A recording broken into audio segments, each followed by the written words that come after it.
কবরে শুইয়ে দেওয়া হবে।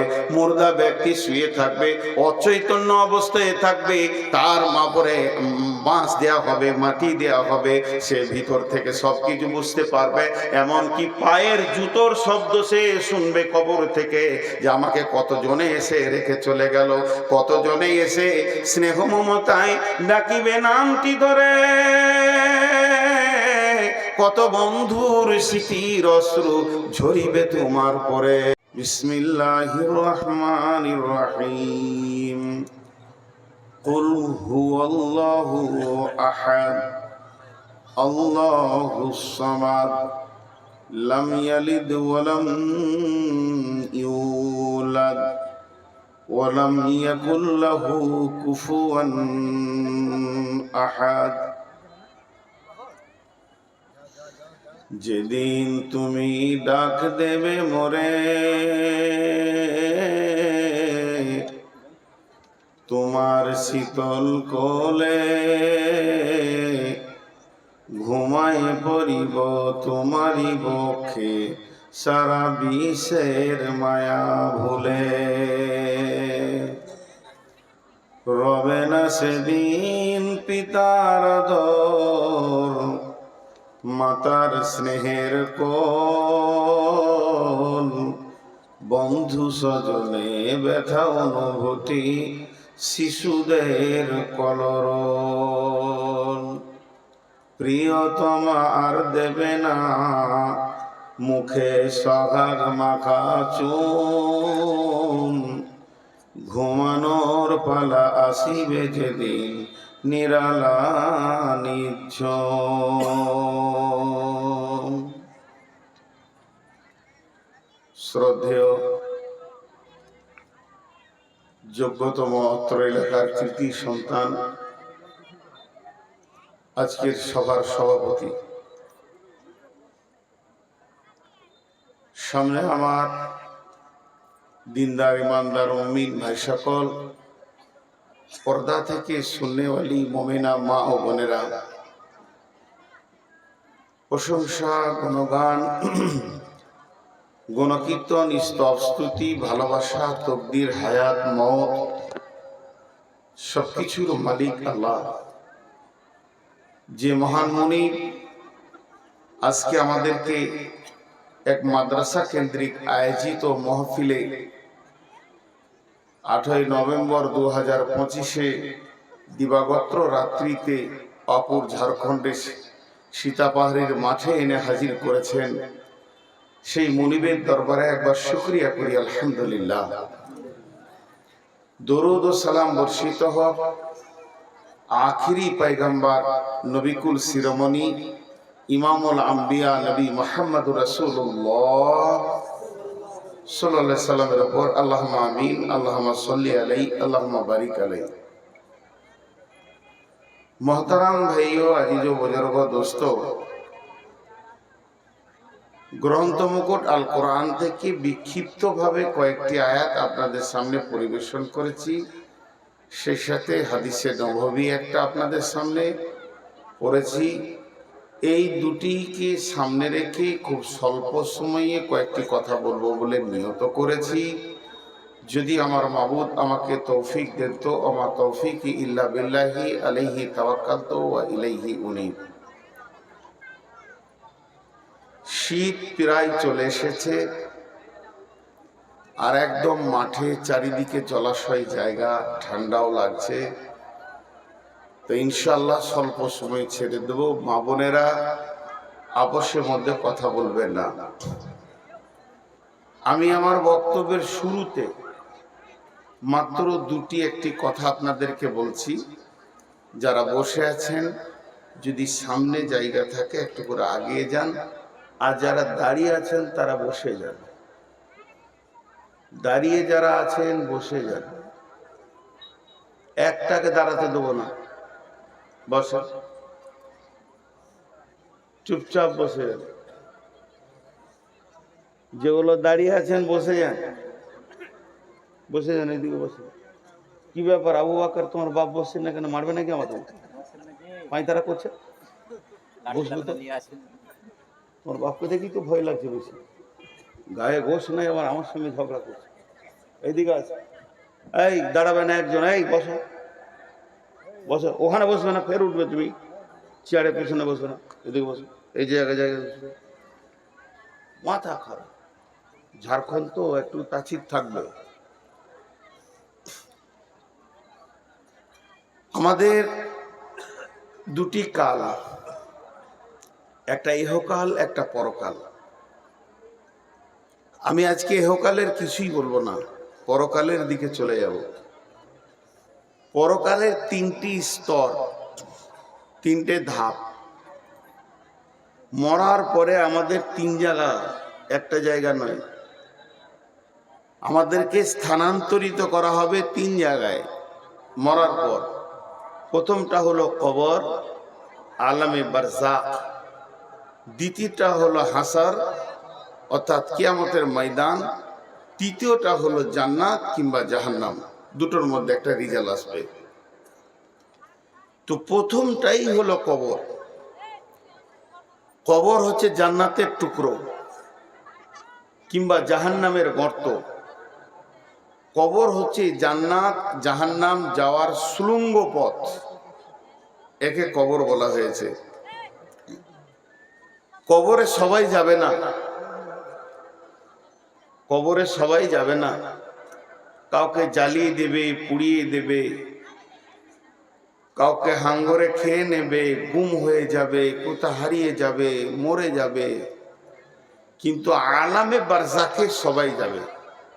হিন্দু হলো, আলামে বারজাকটা হচ্ছে মরার পরে প্রথম জীবনটা, নাম আলামে বারজাক।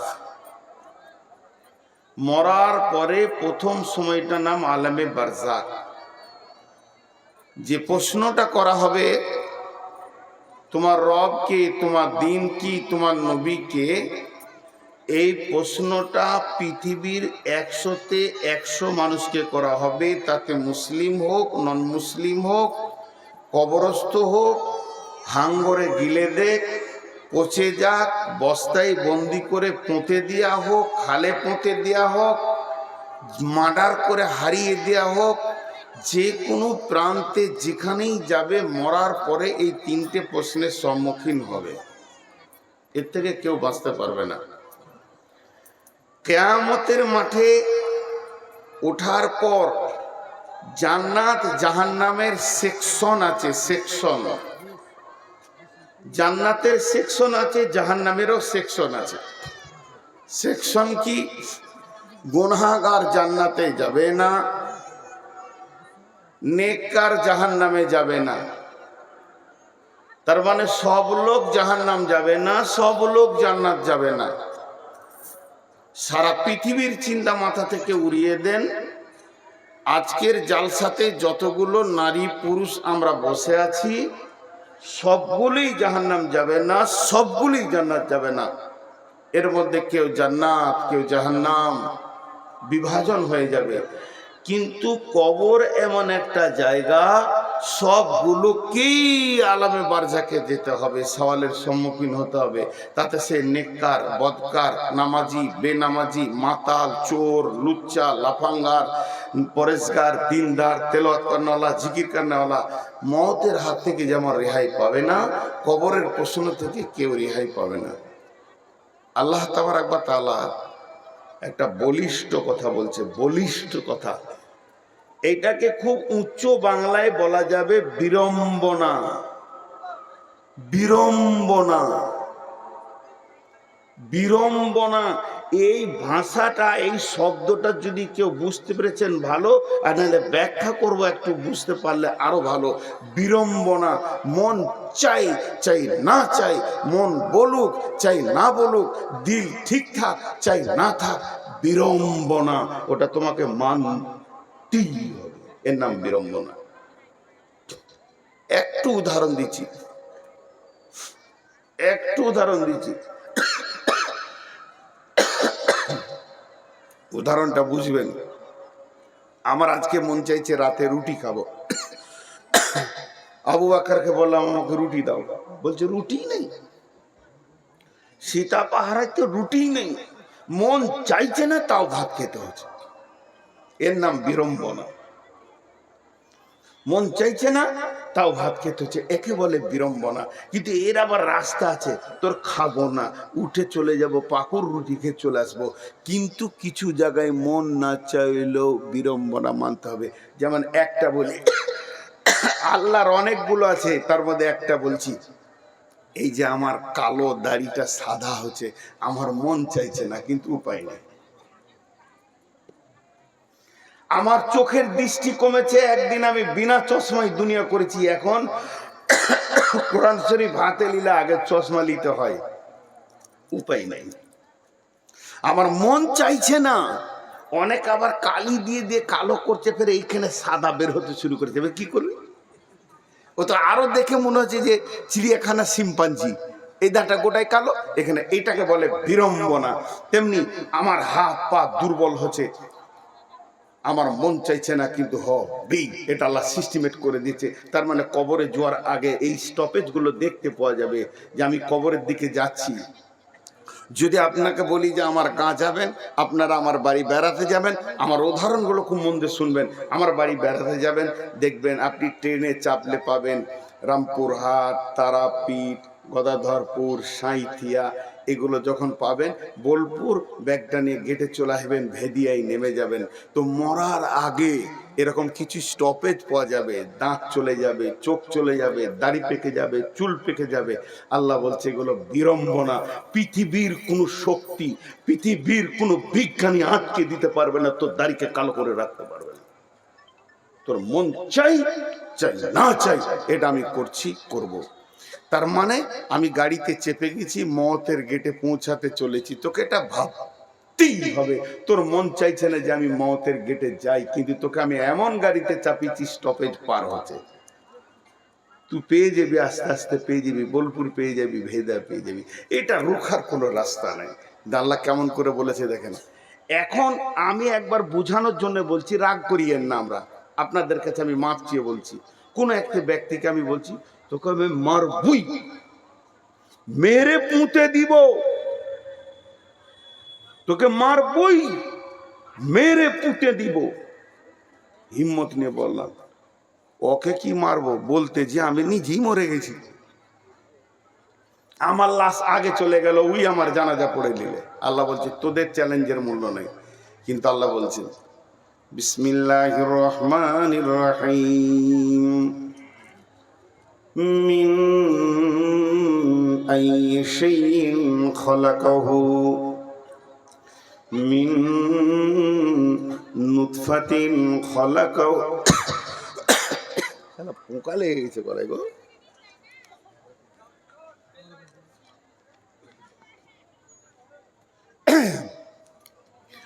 মিন আইয়ি শাইইন খলাকাহু মিন নুতফাতিন খলাকাহু ফাকাদ্দারা সুম্মা সাবিলা ইয়াসসারা সুম্মা আমাতাহু ফাআকবারা। এই জায়গাটা খালি আপনি একটু টাইম দেন, একটু টাইম দিচ্ছি। আর কথা বলার কাটিংটা দেখেন। জি, একটা বাচ্চা জন্ম নিয়েছে, সকালে জন্ম নিয়েছে, একদিন গেল, দুদিন গেল, 3 দিন গেল, আপনি ভাবছেন ছেলেটা বাড়ছে, বয়স হওয়ার বাড়ছে, সবাই বলেন বয়স হওয়ার না, বয়স কমছে। বয়স আর কমছে, বরফের মতো চু চু। ও তো 65 বছর নিয়ে এসছে, প্রতি সেকেন্ডে কমছে। আল্লাহ তাবারক ওয়া তাআলা বলছেন, আবু বকর মুখা খেয়ে লিয়েছে আর গলাতে লেগে আছে, বদমাইশি করছে, তোমার জালসা করতে দিবে না। আল্লাহ তাবারক ওয়া তাআলা বলছেন, তুই খালি একবার ভাব, আমি সবাইকে বলছি নিজে নিজে নিজে নিজে ভাববেন, কেউ কারো দিকে আঙুল তুলবেন না। আপনি আমারটা চিন্তা করবেন না, আপনারটা আমি চিন্তা করব না, শুধু চিন্তা নিজেরটা করেন। আল্লাহ বলছেন মিন আইয়ি শাইইন খলাকাহু মিন নুতফাতিন খলাকাহু ফাকাদ্দারা সুম্মা সাবিলা ইয়াসসারা সুম্মা আমাতাহু ফাআকবারা। তোকে আমি কি থেকে বানিয়েছি? মিন আইয়ি শাইইন খালাকাহু, তোকে আমি কি থেকে বানিয়েছি? মিন নুতফাতিন খালাকাহু ফাকাদ্দারা। শুধু এই দুটো কথা নিয়ে যদি কথা বলি তো রাত্রি 2টা বেজে যাবে, তার বাকি আয়াতে যাওয়া যাবে না। মিন নুতফাতিন খালাকাহু ফাকাদ্দারা, তোকে আমি বীর্য থেকে বানিয়েছি। 2 রকম বীর্য, একটা নারীর একটা পুরুষের। একটা নারীর একটা পুরুষের বীর্য থেকে তোকে আমি বানিয়েছি। আমার বানানোটা কত সূক্ষ্ম দেখ। তোকে আমি বানিয়েছি মিন আইয়ি শাইইন খালাকাহু মিন নুতফাতিন খালাকাহু ফাকাদ্দারা। সেই জিনিসটা কেমন? যে জিনিসটা দিয়ে তোকে আমি বানিয়েছি সেই জিনিসটা কেমন? কেমন? বন্ধুরা আমার, একজন অহংকারের সঙ্গে রাস্তায় হাঁটছে, আর একজন বুদ্ধিজীবী বলছে, ভাইরে তোর অহংকার কিসের? তুই যে পৃথিবীতে এসেছিস কোনো সোনার গেট দিয়ে তুই আসিস নাই, কোনো সোনার দরজা দিয়ে তুই আসিসনি। তোর আসার জন্য তোর আল্লাহ ব্যবস্থা করেছে, একবার পুরুষের পেশাবের রাস্তা, একবার নারীর পেশাবের রাস্তা। পেশাবের রাস্তা দিয়ে তুই আইলি, তোকে এমন একটা জিনিস দিয়ে বানানো হয়েছে যেটা স্খলন যখন হয়েছে তোর মা বাপের, তাদের গোসল ফরজ হয়ে গেছে। আল্লাহ তাবারাক ওয়া তাআলা সূরা দাহরে বলছেন, হাল আতা আলাল ইনসানি হিনুম মিনাদ দাহরি লাম ইয়াকুন শাইয়াম মাযকুরা ইন্না খালাকনাল ইনসানা মিন নুতফাতিন আমসাদিন নাবতালিহি ফাজআলনাহু সামিয়াম বাসীরা। আমি আল্লাহ তোকে যে বানালাম, কিসে থেকে বানালাম শুনে নে। তোকে আমি বীর্য থেকে বানিয়েছি। আর তুই শুনেলে নিজেকে এত বড় অহংকার করিস না। ইন্নাকা হাল আতা ইলাল ইনসানি হিনুম মিনাদ দাহরি লাম ইয়াকুন শাইয়াম মাযকুরা। এখন তুই মাস্টার, এখন তুই ডাক্তার, এখন তুই ইঞ্জিনিয়ার, এখন তুই মাওলানা, এখন তুই মুফতি, এখন তোর পরিচয় সভাপতি, এখন তোর পরিচয় প্রধান বক্তা, কিন্তু তোর জীবনের একটা লম্বা টাইম পার হয়েছে, তোর ব্যাপারে তখন কেউ কিছু জানতো না। হাল্লাতা আলাল ইনসানি হিনুম মিনাদ দাহরি লাম ইয়াকুন শাইয়াম মাযকুরা। আমার বয়স এখন 54। আমার বয়স এখন 54। বুঝানোর জন্য বলছি, বয়স আমি অ্যাকুরেটই বলেছি।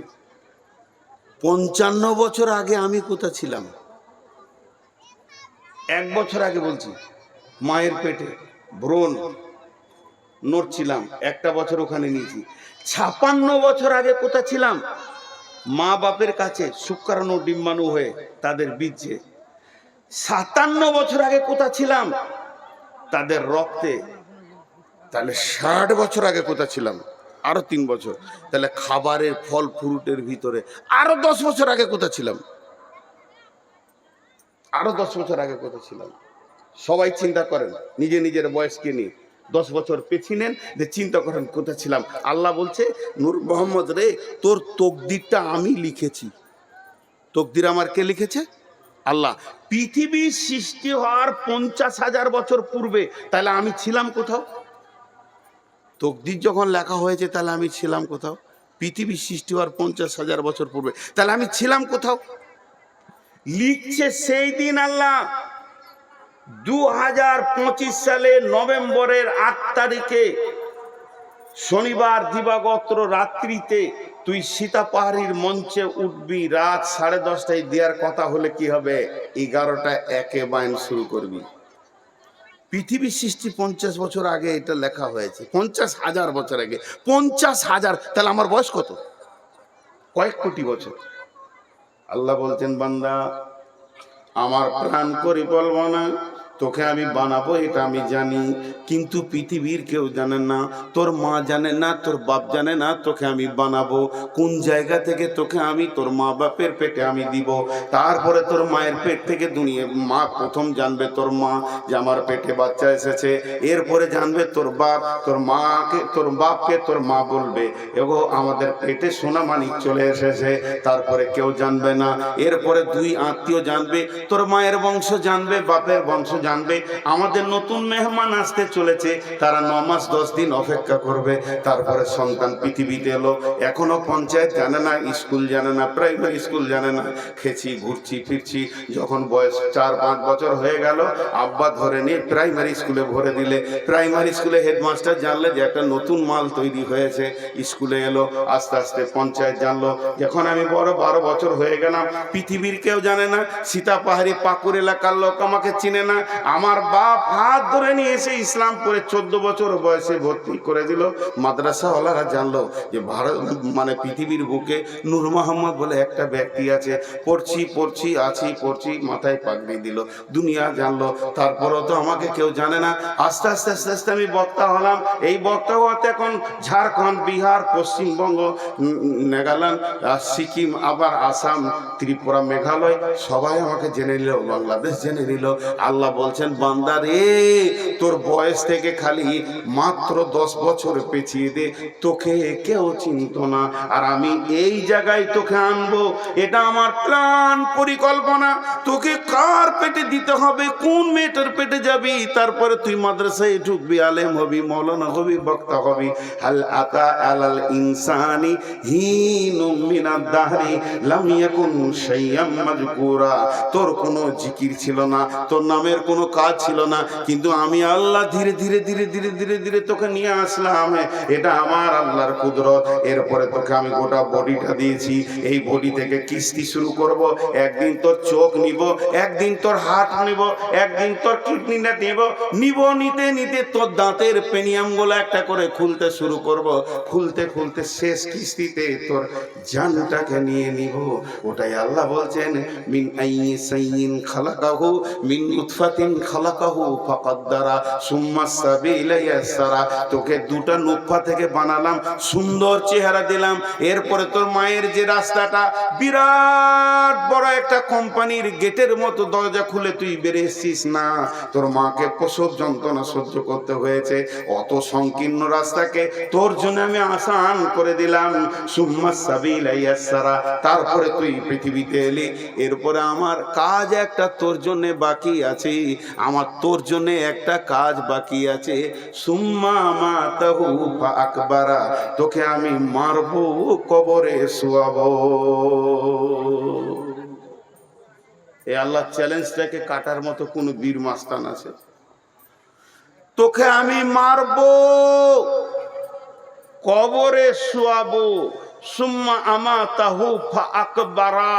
তুই যত বড় মাস্তান হ, আর যত বড় তুই হিরো হ, আর যতগুলো তুই মার্ডার করে থাক, এলাকার হিরো বেনে থাক, তোকে আমি মারবো আর কবরে শোয়াবো, এটা তুই জেনে রাখ। মজার কথা বুঝে আসে না, কিছু জিনিস আছে খুব ডিপলি কথা, খুব ডিপলি কথা। হাজি ভাই,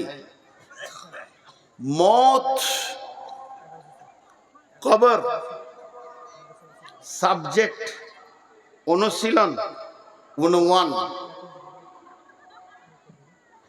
মত আর কবর, এই দুটি জিনিস মানুষের বিবেকের দরজা খোলার জন্য যথেষ্ট।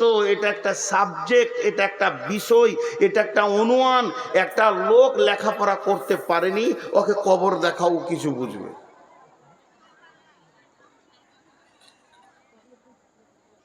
আমি খেপা মানুষ, কিছু বুঝি না, আমার হুঁশ নাই গো, সাদা সিধে লোক, লেখাপড়া করতে পারিনি।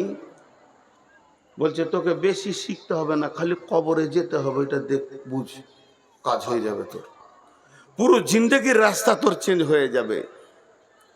মজার জিনিস, এখন স্কুলে মিড ডে মিল দিচ্ছে, খাও। মিড ডে মিলটা দেওয়ার উদ্দেশ্যটা কি? আজকে জালসার একটা উদ্দেশ্য আছে। উদ্দেশ্য কি না মাদ্রাসার কিছু আয় কালেকশন, ঝামেলায় মুক্ত। আর মিড ডে মিলটা খাওয়ানোর উদ্দেশ্য কি, ছেলেগুলোকে খাওয়াও খাওয়াও খাও খাক খাক, দুটা কলম শিখবে, তাও তো মাদ্রাসায় স্কুলে এসে দু কলম শিখবে, সরকারের জন্য খরচা করছে।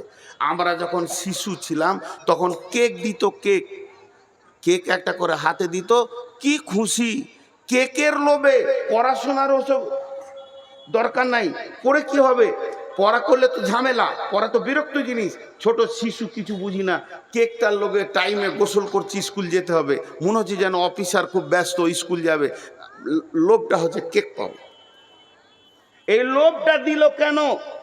এই লোভে আমার দেশের নাগরিক স্কুলে ঢুকে যাক, আর তারা যেন নিরক্ষর না থাকে, স্বাক্ষর হয়ে যাক, তারা আমার দেশকে ভবিষ্যতে চালাবে এই ছেলেগুলো আমরা চলে গেলে, তার জন্য। আর আল্লাহ রসুল লোভ দিচ্ছেন, আল্লাহ রসুল লোভ দিয়ে ডাকছেন এমনি এমনি করে, আমাদেরকে ললকাইছে, আয় আয়। সাদা ভাষা বলে দিলাম আপনাদের দেশে, ললকাইছে আয়। কিসের লোভ? বিশ্বনবী বলছেন, যদি কোনো লোক মারা গেছে, মোরতা লোকটার জন্য বলছে না, যে লোকটা জীবিত আছে ওর জন্য বলছে। তুই যদি ওর জানাজায় গিয়ে খালি হাজরিটা দিয়ে দিস, তোর আমলনামাতে এক কিরাত নেকি লেখা হবে, একটা উহুদ পাহাড়ের সমান নেকি লেখা হবে। আর যদি দাফন কাফন কমপ্লিট করে তুই আসিস জানাজা থেকে নিয়ে, তাহলে তোকে কিরাত তাইন দেওয়া হবে, দুইটা উহুদ পাহাড়ের সমান তোকে নেকি দেওয়া হবে। এই দুটি নেকি তুই পাবি। এবার মরে গেছে কে? সীতা পাহাড়িতে মরে গেছে হাজী আব্দুল সালাম। আমি বলছি ইসলাম বলতে চল চল চল নেকি পেয়ে যাব। পাকুরওয়ালারা বলছে চল চল চল নেকি পেয়ে যাব। বৈষ্ণবডাঙ্গা বলছে চল চল চল নেকির লোভে চলে আসে।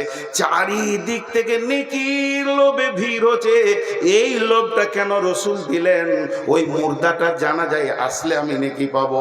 ও জান্নাতি হতে পারে, জাহান্নামী হতে পারে। হাদিসে যদি বলে দিত জাহান্নামীদের জানাজা পড়লে নেকি পাবি না, জান্নাতীদের পড়লে পাবি, তাহলে আবার ভেজাল ছিল, ওটা জানতে হতো জাহান্নাম গেল না জান্নাত গেল।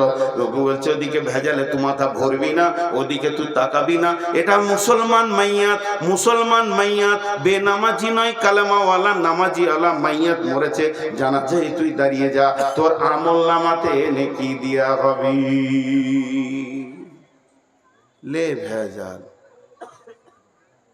একটা লোক মরেছে সীতা পাহাড়ি থেকে, হিরণপুর থেকে 5 জন চলে এসছে, চ নেকি লুটে নিব, আখেরাতে নেকি হবে রে। লে মজা। ওরা 5 জন এসেছে, 5 দুগুণে 10 উহুদ পাহাড় নিকে নিয়ে চলে গেল।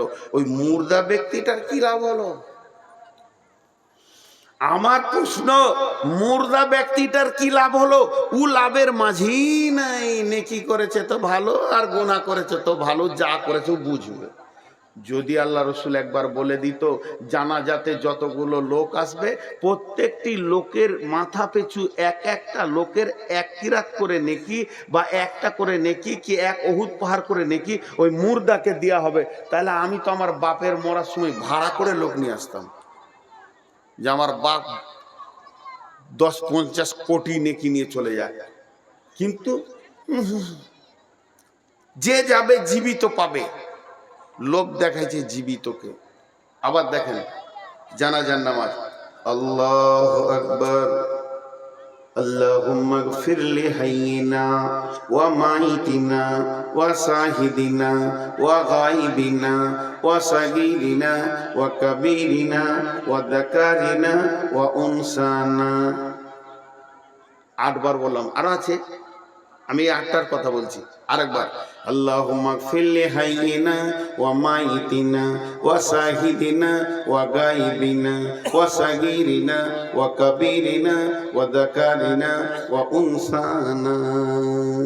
আল্লাহুম্মা মান আহইয়াইতাহু মিন্না ফাহি আলাল ইসলাম ওয়া মান তাওফাইতাহু মিন্না ফাতাওয়াফাহু আলাল ঈমান। টোটাল 10টা কথা বললাম, আর 2টো শব্দ আছে, এখন আমি বলছি না। এই 10টা 10টার মধ্যে 10টা শব্দ, হে আল্লাহ তুমি মাফ করো জীবিতদেরকে, মাফ করো মৃত্যুকে, মাফ করো যে যে হাজির আছে, মাফ করো যে গায়েব আছে, মাফ করো যে ছোট আছে, মাফ করো যে বড় আছে, ক্ষমা করো নারীকে, ক্ষমা করো পুরুষকে, আর আমাদেরকে ইসলামের ওপরে জীবিত রাখো, ইমানের সঙ্গে মত দাও, ইমানের সঙ্গে মত দাও। তাহলে মুর্দার জন্য কোন দেওয়াটা হলো? সব তো জীবিতদের জন্য হলো। 10টার মধ্যে 9টা হলো জীবিতদের জন্য দোয়া, আর একটা হলো মুর্দার জন্য, যাকে সামনে রেখে জানাজা পড়ছি আল্লাহুম্মা গফিরলি হাইয়িনা ওয়া মাইতিনা, একবার হলো, আর 9বার হলো জীবিতদের। তাহলে জানাজাতে জীবিতদের এত লাভ, আবার পাহাড় নেকি, দোয়া গলা জীবিতরা লুটে নিয়ে চলে গেল, কিন্তু যে মরেছে ওর জন্য খালি একবার বলা হলো, তাহলে লাভটা মৃত্যু ব্যক্তির তো বেশি হলো না, বেশি হলো জীবিতদের। কারণ কি? কারণ কি? ওই যে প্রথম উদাহরণ দিলাম, কেক দিয়ে আমাকে ভিতরে অক্ষর ভরতে চাইছে সরকার, কেকটা খা কিন্তু অওয়া গলা পেটের ভিতরে ভর। এখনকার মিড ডে মিলটা দেওয়ার উদ্দেশ্য পেটের ভিতরে তুই অক্ষরটা ভর। তেমনি আল্লাহ তাবারাক ওয়া তাআলা রাসূল জীবিতদেরকে এত লাভ দিলেন কেন? যে তুই আয় আর মুর্দা ব্যক্তিকে দুই চোখে দেখ, দেখলে পরে তোর বিবেকের দরজা খুলে যাবে, জ্ঞানের দরজা খুলে যাবে, যে জ্ঞানটা কোনো primary school, high school, college, university দিতে পারবে না। সারা পৃথিবীর যত বিদ্যালয় আছে এই জ্ঞানটা কেউ দিতে পারবে না। যে জ্ঞানটা জানাজা দিবে সেটা কি? একটা মৃত্যু ব্যক্তি, একটা জীবিত ব্যক্তি কিভাবে মরে গিয়ে মা বাপ, ভাই বোন, স্ত্রী, ছেলে, কন্যা, পুত্র, মাল সম্পদ সব বাঁধন কেটে কেটে কিভাবে ধীরে ধীরে নিজের কবরে চলে গেল, এই দৃশ্যটা তুই একবার দেখে আয়। আল্লাহ রসুল বলতে চাইছে, ও আমার উম্মতের দল, লোকটা এখনই জীবিত ছিল, চায়ের দোকানে বসেছিল, এখনই মরে গেল। ওই লোকটার দিকে তুই তাকিয়ে দেখ, ওই লোকটা এখনই জীবিত ছিল। লোক বলবে আমার সঙ্গে কথা বলছে, গতকালকে আমার সঙ্গে কথা বলেছে, গত পরশু দিন একসঙ্গে পাকড় গিয়েছিলাম। সেই লোকটা জীবিত, লোকটা মৃত্যু হয়ে সমস্ত পৃথিবীর মায়ার বাঁধন কেটে স্বামী, স্ত্রী, ছেলে, মেয়ে, বিবি, বাল বাচ্চা, জমি জায়গা, নাতি পোতা, মাল সম্পদ, বাড়ি ঘর গাড়ি, সব সম্পদের মায়া কেটে ধীরে ধীরে কি করে কবরে ঢুকলো, এই দৃশ্যটা তুই যখন দেখবি তোর তখন বিবেকের দরজা খুলে যাবে মন, আর পৃথিবীতে পাগল হয়ে থাকবো না। এখন আমাকে কবরের পুঁজি তৈরি করতে হবে। এই ছেলে বস,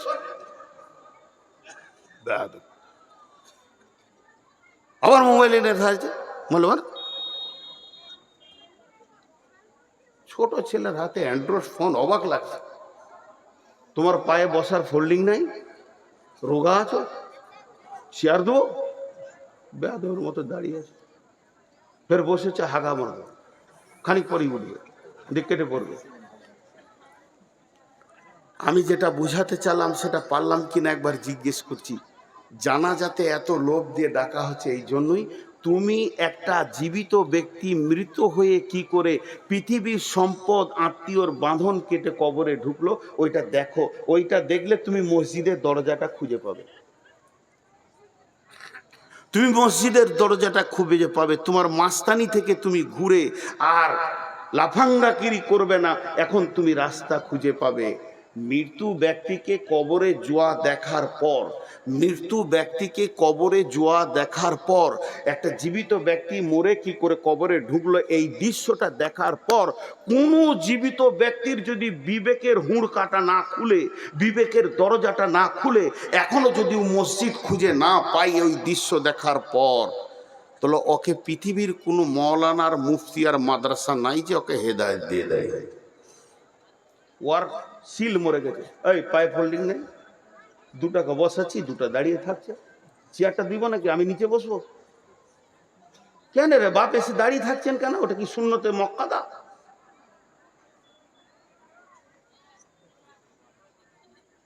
ভাইয়া খুব গুরুত্বপূর্ণ কথা। আমাদের শেষ মত, আমাদের শেষ মত। মতের পরই কবর। বিসমিল্লাহির রহমানির রহিম। ওয়া ইদাল কুবুরু বু'সিরাত। ইসরাফিল যখন সুর ফুঁকবে তখন কবর থেকে মানুষকে উঠানো হবে। আবার সূরা আদিয়াতে বলছেন, আফালা ইয়ালামু ইদা বু'সিরা মা ফিল কুবুর। তুমি কি জানো না কবরের ভিতরে কে আছে লুকায়িত, তাকে তোলা হবে। কবর একটা এমন জায়গা, সেখানে ইমানদারও আছে, বেঈমানও আছে, তাদেরকে কবরে তোলা হবে। বন্ধুরে আমার, আল্লাহর নবী বলছেন বিসমিল্লাহির রহমানির রহিম, ইদা উদিয়াল মাইয়িতু ফিল কবরে আতাহু মালাকানে ফায়াকুলানি মান রাব্বুকা মা দীনুকা ওয়া মান নাবিয়ুকা। যখন ফেরেশতা আসবে, মানুষকে কবরে রাখা হবে, কবরে শুইয়ে দেওয়া হবে। মুর্দা ব্যক্তি শুয়ে থাকবে, অচৈতন্য অবস্থায় থাকবে, তার মাপরে বাঁশ দেওয়া হবে, মাটি দেওয়া হবে, সে ভিতর থেকে সবকিছু বুঝতে পারবে। এমনকি পায়ের জুতোর শব্দ সে শুনবে কবর থেকে, যে আমাকে কতজনে এসে রেখে চলে গেল, কতজনে এসে স্নেহ মমতায় ডাকিবে নামটি ধরে, কত বন্ধুর স্মৃতির অশ্রু ঝরিবে তোমার পরে। সারা নাহিবে ফিরে যাবে তারা আমাকে পেছনে রেখে, তুমি হাসিবে সবার কাঁদায়া সবার অশ্রু মেখে। একটি সকাল একটি বিকাল কাটেনি যাদের ছাড়া, ভাবিতে পারিনি কেমনেতে হায় পর হয়ে যাবে আজ তারা। এর নাম কবর। এই কবরে যখন রাখা হবে, লোকটা ধ্যানে থাকবে, সবাই জানাজা পরে দাফন করে মাটি দিয়ে চল চল বাড়ি চল, আর এখানে কেঁদে লাভ নাই, আর কোনো কিছু নাই। এক্ষুনি তোমার ভাইকে সওয়াল করা হবে।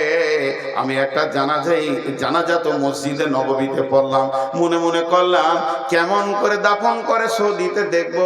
আমি পেছনে পেছনে গেলাম গারকুল বাকিতে, তাদের বুগলি কবর দাফন করা দেখলাম। দাফন হয়ে গেল, মাটি হয়ে গেল। যখন সমস্ত আত্মীয় স্বজন দাঁড়িয়ে আছে, আমাদের হাজিরাও দাঁড়িয়ে আছে, একজন খালি বলল, ভাই তোমরা যতজন দাঁড়িয়ে আছো, কত একিনের সঙ্গে কথাটা বলছে, কত বিশ্বাসের সঙ্গে কথাটা বলছে। যতজন দাঁড়িয়ে আছো, তোমরা তোমাদের ভাইয়ের জন্য দোয়া করো, ওকে এক্ষুনি প্রশ্ন করা হবে, এক্ষুনি ফেরেশতা আসবে, তার জন্য তোমরা দোয়া করো। যে যেমন পারলো দোয়া করলো, কেউ হাত তুলে করলো, কেউ হাত ছেড়ে করলো, কেউ দাঁড়িয়ে দাঁড়িয়ে দোয়া বিড়বিড় করে শুরু করে দিল।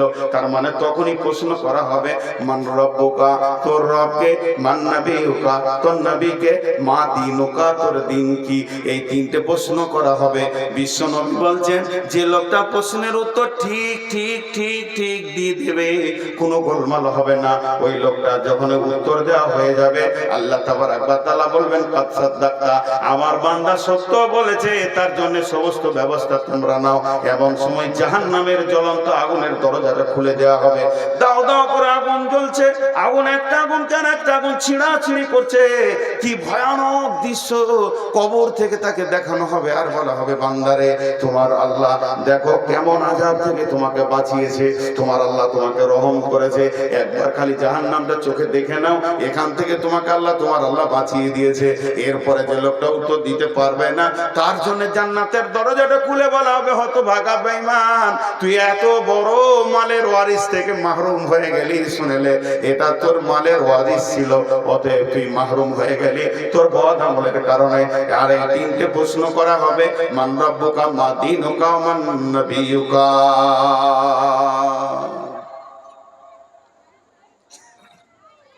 কবর এমন একটা জিনিস যে মানুষের সমস্ত চেতনার দরজা খুলে দেয়। কবর এমন একটা জায়গা,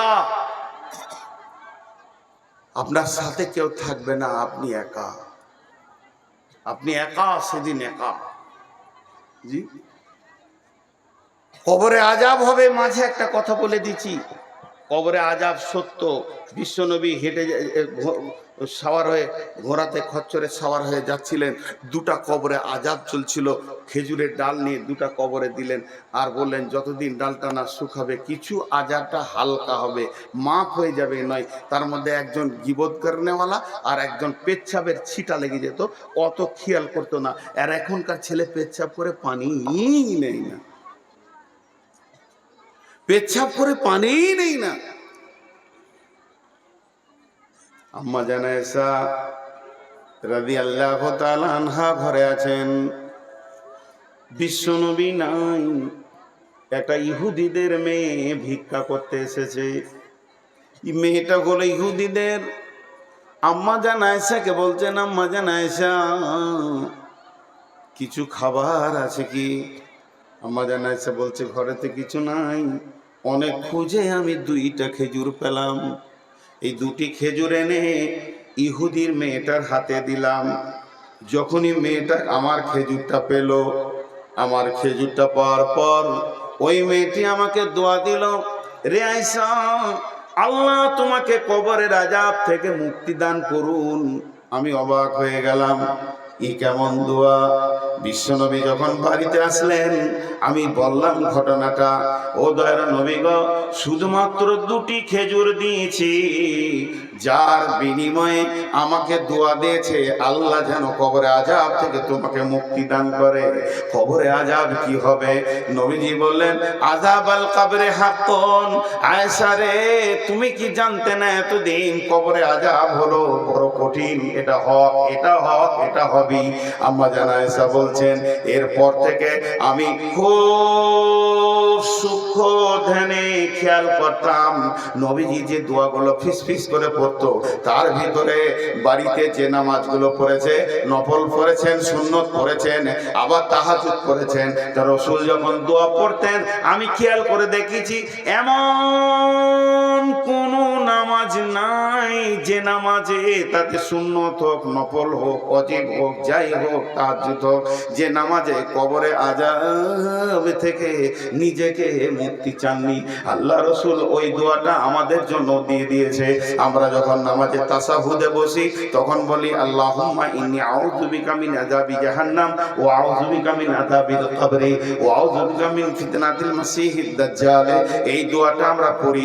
বিশ্বনবী প্রত্যেকটি নামাজের শেষে কবরের আযাব থেকে নিজেকে মুক্তি চেয়েছেন। হযরত ওসমান গনি কবরের আযাবের কথা শুনলে খুব কাঁদতেন, অঝর নয়নে কাঁদতেন, অঝর নয়নে কাঁদতেন। সাহাবীরা প্রশ্ন করলেন, আমিরুল মুমিনিন, আপনি জাহান্নামের কথা, পুলসিরাতের কথা, তারপরে জাহান্নামের আগুনের কথা, কঠিন আযাবের কথা শুনে যত না কাঁদেন, কবরের আযাবের কথা শুনে কেন বেশি কাঁদেন? হযরত ওসমান গনি বলেছিলেন আখিরাতের প্রথম ধাপ হলো কবর। যে কবর থেকে বেঁচে যাবে সব জায়গায় বেঁচে যাবে, বিশ্বনবী বলেছেন। এর জন্য আমি কবরের কথা শুনলে বেশি কাঁদি। আমাদের ঈমান কত দুর্বল! এই কথাগুলো বলতে গেলে মনে হয় যেন নিজেকে খারাপ লাগছে, বলা ছেড়ে দিয়েছি। আগে খুব বলতাম, যখন ছেলে মানুষ ছিলাম, বয়স হয়নি, হাসির কথা বায়নে বলে দিয়েছি, এখন বলতে কষ্ট হয়। এটা তো হাসির মজলিস নয়, এটা কাঁদার মজলিস। এখন বয়স হয়েছে, অনুশোচনা এসেছে। এক যুগে অনুশোচনা ছিল না, তোলপাড় করার নিয়তে মানে সূচনা ছিল যে বায়নে তোলপাড় করবো। কিন্তু জি না ভাই, তো বলতে বাধ্য হচ্ছে, আমার মন চাইছে না। এখনকার গোরস্থানে যান, একটা লাশকে কবরে রাখছে, লাশকে শোয়ানো হচ্ছে, বিসমিল্লাহি ওয়ালা মিল্লাতি রাসূলুল্লাহ সাল্লাল্লাহু আলাইহি সাল্লাম, রাসূলুল্লাহ সাল্লাল্লাহু আলাইহি সাল্লাম পড়ছি, তাকে রাখা হচ্ছে, মাইয়াতকে বলা হচ্ছে তুমি এতদিন সিপিএম ছিলে, তৃণমূল ছিলে, কংগ্রেস ছিলে, এসোসিয়াই ছিলে, তুমি মোর্চা পার্টি ছিলে, আর কি পার্টি ছিলে, আর কি পার্টি ছিলে, সব লাত মেরে দাও। তুমি হানফি ছিলে, সাফি ছিলে, মালিকি, হাম্বিলি, শিয়া, সুন্নি, কাদরানি, চিশতিয়ানি, নকশবন্দি, তোমার হাজারকে লাত মেরে ছেড়ে দাও। এখন তোমাকে শোয়ানো হচ্ছে মিল্লাতে রসুলের উপরে, তুমি নবী মুহাম্মদের উম্মতের রুলসে তোমাকে শোয়ানো হচ্ছে, তোমার হুঁশিয়ারিতে তুমি কাজ করো। এইটা দৃশ্য চলছে। আর ওই কবরের বাঁধে যে দাঁড়িয়ে আছে মাটি দিবে, ও আর একজনের সঙ্গে ইয়ারকি মারছে, হাসছে, হো হো হো করে হাসছে। এই দৃশ্য দেখেছেন? মাটি দিতে যে হাসা, আমাকে অবাক লাগে ওই লোকগুলো। আমি অনেক জায়গায় বলেছি, পাকুড়ে গিয়ে দেখবেন সকালবেলা একটা খাসিকে জবাই করে ওকে উল্টা দিকে ট্যাং করে ছুড়িয়ে দিয়ে ওর চামড়াকে খালিয়ে দিয়ে অর্ধেক মাংস কেটে নিয়েছে, নাড়ি ভুড়ি ঝুলছে, খরিদ্দারকে দেখাচ্ছে স্পেশাল মাল নিবি তাই। 3টে ফের বাঁধা আছে। আর ওই সময় যে একজন বলছে আমার বাড়িতে মেহমান আসবে, 17 কেজি মাংস লাগবে, হবে এমনি 3টের দিকে তাকিয়ে বলছে হয়ে যাবে ভাই, হয়ে যাবে। কতক্ষণ সময় লাগবে? বলছে 20 মিনিটে বানিয়ে দিচ্ছি। তখন বলছে আমি হাটে থেকে আসি, বানাও। ওই অবস্থায় ওই 3 জনাতে আমের পাত খেছে, কাঁঠালের পাত খেছে আর হুড়াহুড়ি করছে। ওরা জানে, ওরা জানে একটা সাইড হচ্ছে আর 3 জনাতে হুড়াহুড়ি করছে। এ পশু, এর পশু, এর পশু। পশু বলে এটা সম্ভব, ওর অনুসূচনা জ্ঞানটা নাই, ভবিষ্যৎ বুঝে না। কিন্তু এই পশুটা একটা মানুষকে একটা কেক ধরিয়ে দেবো, খাও, আর একটাকে ফাঁসি দেওয়া হবে ওর সামনে, তুমি কেকটা খাও, পানি খেলাও, তোমার এরপরে হবে, কেক খেতে পারবে ও? কিন্তু পারছে এখনকার মানুষ। একটা লাশ নামাচ্ছে আর একজন হো হো হো হো করে হাসছে, ইয়ার কি মারছে। বন্ধুরা আমার, কবর এমন একটা জায়গা, আল্লাহ তাবারক ওয়া তাআলা বলছেন বিসমিল্লাহির রহমানির রহিম, আলহাকুমুত তাকাসুর হাত্তা যুরতুমুল মাকাবির, কাল্লা সাওফা তা'লামুন সুম্মা কাল্লা সাওফা তা'লামুন, কাল্লা লাউ তা'লামুনা ইলমাল ইয়াকিন লাতারাউন্নাল জাহিম সুম্মা লাতারাউন্নাহা আইনাল ইয়াকিন সুম্মা লাতুসআলুন্না ইয়াওমাইদিন আনিন নাঈম। গোটা সূরাটাকে একটা উদাহরণে ভরে দিব। উদাহরণটা শুনবেন, গোটা সূরাটা খাপে খাপে মিলে যাবে। একটা উদাহরণ দেব। আপনাদের বাড়ি সীতাপাহাড়ি, এই যে ইস্তাহারে লিখেছে সীতাপাহাড়িতে বিরাট জলসা, বিরাট ধর্মীয় জলসা, স্থান সীতাপাহাড়ি। এটা লেখা ভুল হয়েছে, সীতাপাহাড়ি মাঠ লিখতে হতো, গাঁ থেকে 3 কিলোমিটার দূরে হয়েছে না, এটা ভুল হয়েছে, সীতাপাহাড়ি মাঠ লিখতো। এখন বোস্টম ডাঙ্গালরা যদি লাঠিলে আসে, তোদের যাচ্ছে না, আমাদের ভয়ে বলতে হবে তোদেরই।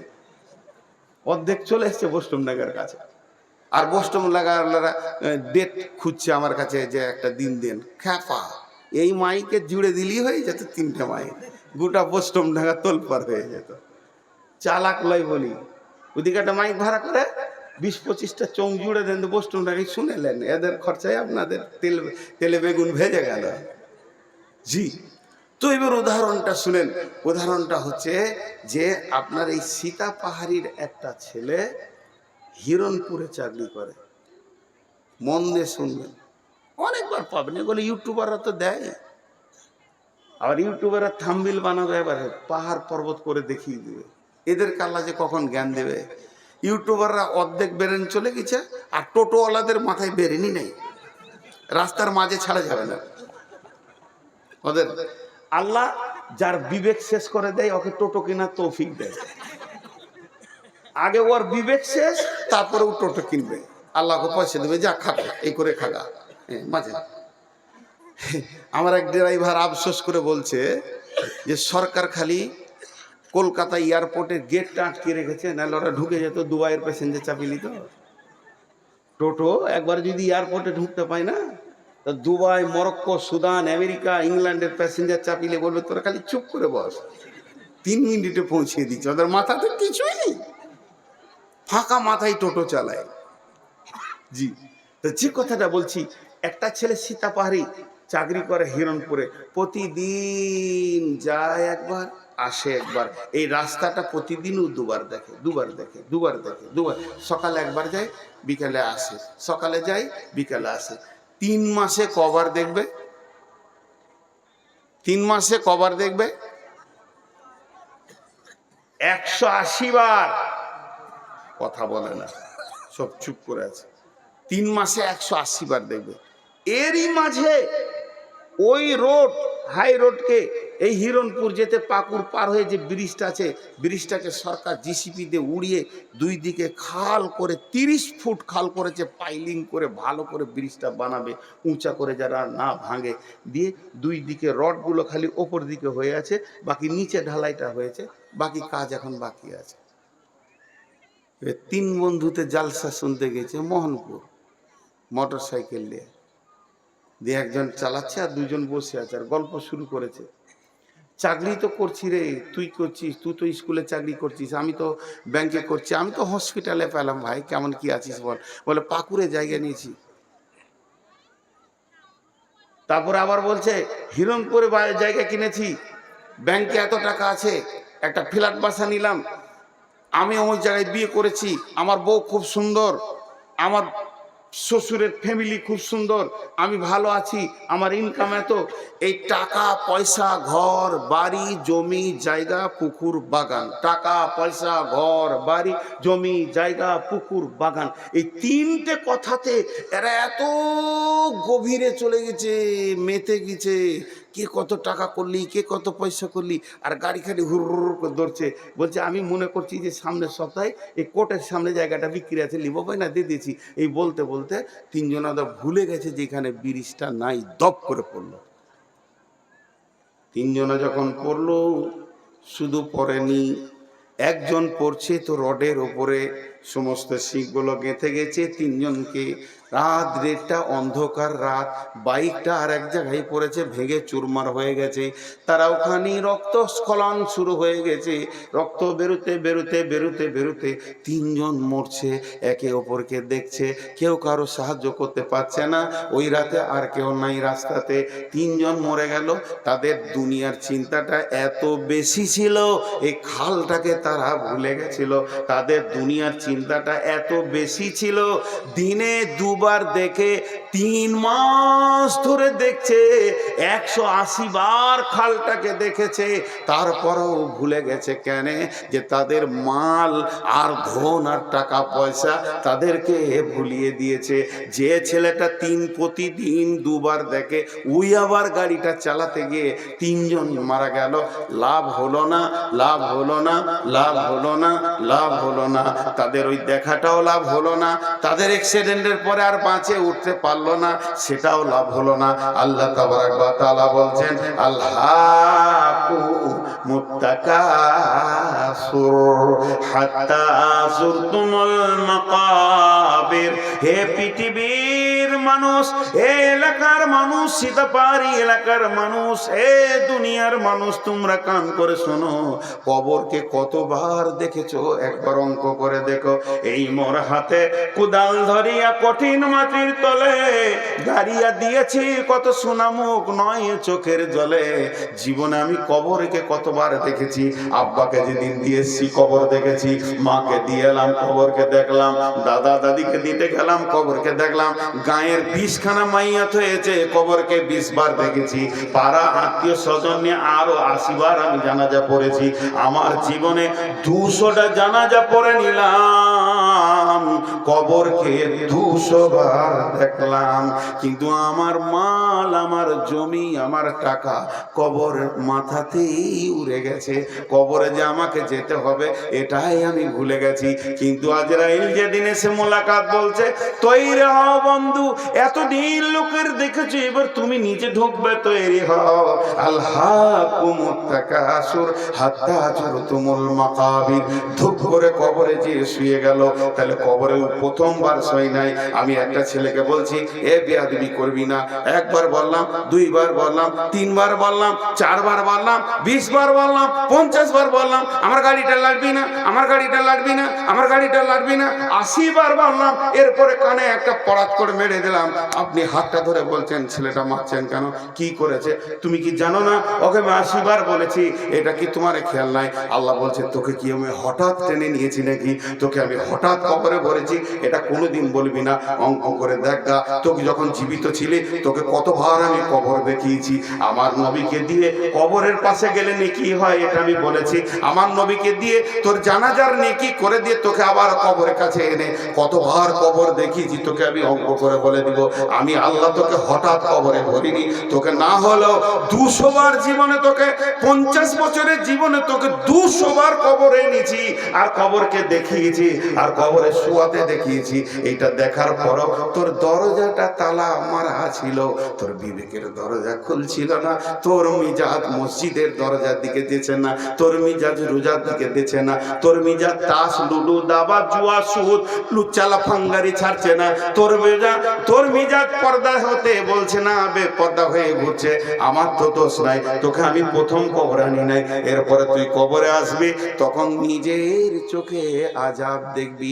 সাদ বিন আক্কাস রাদিয়াল্লাহু তাআলা আনহু, যার জানাজায় 70,000 ফেরেশতা এসেছিল, তার কবরে পিসানি হয়েছে। আম্মা জান ফাতেমা কবরের ভয়ে কেঁদেছেন, আম্মা জান আয়েশা কবরের ভয়ে কেঁদেছেন, আম্মা জান খাদিজা কবরের ভয়ে কেঁদেছেন, সাহাবীরা সারা রাত্রে ডুকরে ডুকরে কেঁদেছেন, হযরত উমরের মতো লোক কবরের ভয়ে কেঁদেছে। তোদের মধ্যে ভয় নাই, তুই যে বলবি আমাকে আল্লাহ হঠাৎ নিয়ে এসেছে, এ কথা তোর আমি শুনবো না। কিন্তু কবরে যাওয়ার পর কাল্লা সাওফা তা'লামুন, সেই দিন বিবেকের দরজা খুলবে, লাভ হবে না, লাভ হবে না, লাভ হবে না। অ্যাক্সিডেন্ট হয়ে পড়ে গেলি, এইবার মনে পড়েছে খাল ছিল, লাভ হচ্ছে না, মূর্তি হচ্ছে। সুম্মা কাল্লা সাওফা তা'লামুন কাল্লা লাউ তা'লামুনা ইলমাল ইয়াকিন, এখন তোর ইয়াকিন বেড়ে যাবে, বিশ্বাস বেড়ে যাবে। লাতারাবুন্নাল জাহিন, তুই দেখবি জাহান্নামকে দুই চোখে, আযাব তোকে টিপে ধরছে, জাহান্নাম থেকে হুর হুর করে তোর কাছে আগুন আসছে, সাপ বিছুতে ডাঁস মারছে, একবার মারছে 70 গজ মাটির নিচে করে দেবে, আবার নখ দিয়ে টেনে তুলবে। ওই বিষ এত যাতনা, যদি আল্লাহ ওদেরকে পৃথিবীতে একটা বিষ দেওয়ার ক্ষমতা দিত, সবুজ আলো দেখতে পেতে না। সেই তোকে কষ্টগুলো চলছে, তোগুলো দেখবি দেখবি দেখবি, কোনো কাজ হবে না। তোকে বহুবার কবর দেখিয়ে তোর বিবেকের দরজাটা হুড়কা লেগেছিল, খুলে দিতে পারিনি রে বান্দা, এর নাম কবর। আবু বকর বুড়াকে আর কত বকাবে? 12টা বেজে গেছে। না না না, আমার 12টা বেজেছে, ঘড়ির 12টা বাজবে, ওটা আমি কেন বলবো? জি, একটা গল্প শোনাই, রাতে তো কাহানি শোনাই সবাই। ওদের 4 জন পালালো, ওরা 4 জন বলছে তোর 12টা বাজলো না, বললো আমাদের বেজেছে, তুই থাক আর তোর বাপ থাকুক।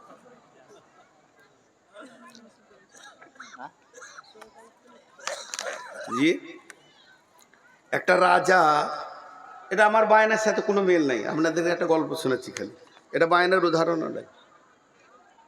একটা রাজা মনে মনে নিয়ত করেছে, কি করবো রে, আমার নামটা যেন থেকে যায় সারা জীবন, যে করেছিল এমন একটা কাজ করে যাব, আমার নামটা সারা জীবন থাকবে।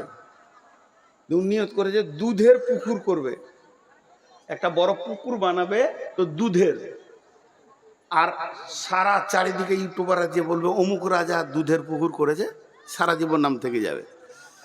তারপরে দুধগুলো খেয়ে নেবে, শেষ হয়ে যাবে জায়গা। কিন্তু আমি একবার তো করেছি 2 মিনিট লেগে, একটা পুকুর বানালো বড়, গোটা পুকুরটাকে মার্বেল পাথর স্টাইলস দিয়ে সাদা সিমেন্ট দিয়ে বানিয়ে ধুয়ে পরিষ্কার করেছে, দুধ রাখার উপযুক্ত করেছে, লম্বা একটা ড্রেন করেছে এইখান থেকে আপনাদের জামে মসজিদ দিয়ে, পুকুরের কাছে কাউকে যেতে দিবে না, তালা মারা আছে। সকালবেলায় উঠে পুকুরটা খুলে দিবে, আর এলান হয়ে যাবে, একবেলা লোক দেখে নেবে, দুধ তো পচে যাবে না, নষ্ট হবে, তারপরে দুধ তুলে নিয়ে খেয়ে নেবে, দুধের পুকুর আমি করেছি, অমুক রাজা করেছে, হয়ে গেল। আমাবস্যা রাত, বাদশাহ এলান করে দিয়েছে, এলাকার যত গোয়ালা আছে ঘোষ, তারা যেন 1 ঘড়া করে দুধ দেয়। ও হিসাব করেছে 3 লাখ আছে, তা মোটামুটি 1 ঘড়া করে দিলে দুধ ভর্তি হয়ে যাবে, আর ওই ক্যাপাসিটি করা আছে। গয়লারা বলেছে আপনার চিন্তা নাই, আমরা রাতের আঁধারে ঢেলে দিব, খালি ঢালার জায়গাটা ঠিক রাখিয়েন। সকালবেলায় বাদশা উঠে ঘুম থেকে ফজরের নামাজ পড়ে মনের খুশিতে যেছে, আর মনে মনে করছে আমি আগে দেখেলি, তারপরে এলান করতে বলে দেবো, সেকেন্ডে গোটা দুনিয়ার লোক হাজির হয়ে যাবে। গিয়ে দেখছে পানির, দুধের লয়, পুকুরটা পানি। কথাটা বুঝতে পেরেছেন? পুকুরটা পানিতে পরিপূর্ণ হয়ে গেছে। দিয়ে বাদশা এলান করা বাদে সৈন্যকে বলছে যতটি গোয়ালা আছে নিয়ে এসে ভর কারখানায় ভরেছে। একটা করে ধরছে আর পিটাইছে। কি দিয়েছিলি বল? স্যার আমি মনে করেছিলাম সবাই দুধ দিবা, আমি এক ধরা পানি দিয়ে হয়ে যাবে। শেষকালে পানিই দিয়েছে সবাই, দুধ আর কেউ দেয়নি। তাহলে অবস্থা খুব খারাপ, ওর মন হলো না। এই যে আমার অসুখ, খালি পেটে 380 সুগার, ভরা পেটে 375। ডাক্তার বলছে খবরদার রাত জেগেন না, 12টার পরে শুয়ে যান। সব জলসালারা বলছে খালি আজকেই দেন। বুঝতে পারছেন কিনা? আমার কিন্তু ফাঁকা পড়ছে না। গতকাল কালারা বলছে আজকে দিনটা দেন, কালকা থেকে দেবেন না। আর দুটো রসগোল্লা দিয়ে বলছে আজকে খান। আমাদের এখানকার ভালো ওষুধ রসগোল্লা এলাকায়। আর যদি কোনো ডাক্তার বসে থাকছে কক ফক গাছগাছারা, ও ওষুধ নিয়েছে সকালে হাজির, এতে সুগারের ওষুধ এতগুলো হাজির হয়ে গেছে। কার খাবো আর কার খাবো না, সবাই আমার শরীরের ওপর দিয়ে এক্সপিরিয়েন্স চালাইছে আর কি, দেখি একে যদি ভালো করতে পারি। তো ভাইরা আমার, কষ্ট তো কষ্টই। তো আমি আর আপনাদেরকে বেশি বিরক্ত করবো না, কিছুক্ষণ চালাচ্ছি, ছেড়ে দিচ্ছি না। হালকা সময় থাকবো, আপনারা হালকা সময় থাকেন, একসাথে দোয়া পরে ভাঙবো ইনশাল্লাহ। তা আমি এতক্ষণ যেটা আপনাদের সামনে বক্তব্য রাখছি, এটা একটা বিষয়, তার নাম হলো কবর। কবর থেকে বড় হুঁশিয়ার।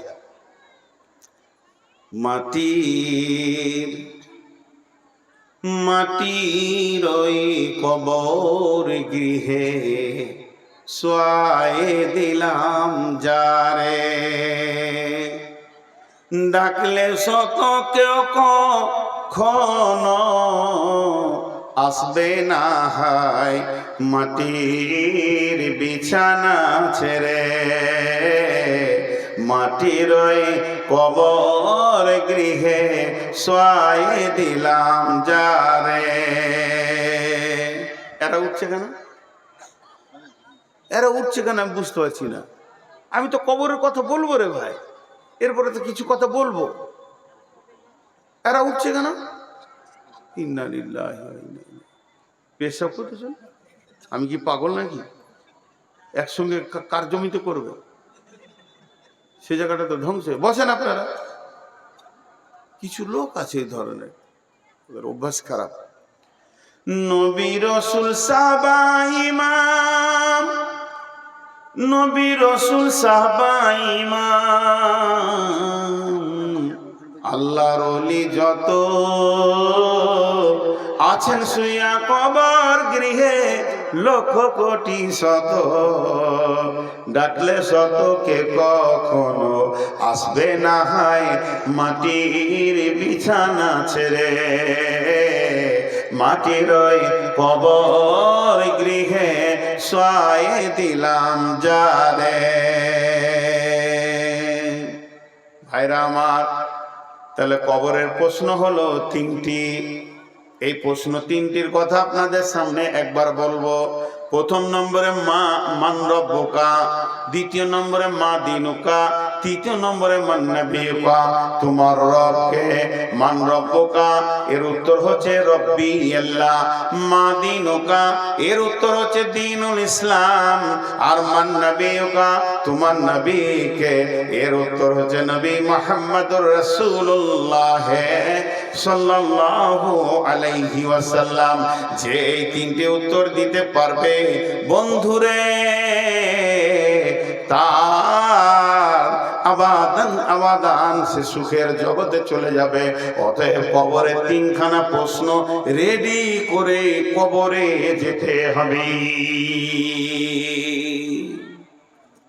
আপনি বলবেন মুখস্থ করে নিব, মুখস্থ তো আমার আছে। মাদ্রাসায় যতজন পড়েছে আশা করি সবারই মুখস্থ আছে।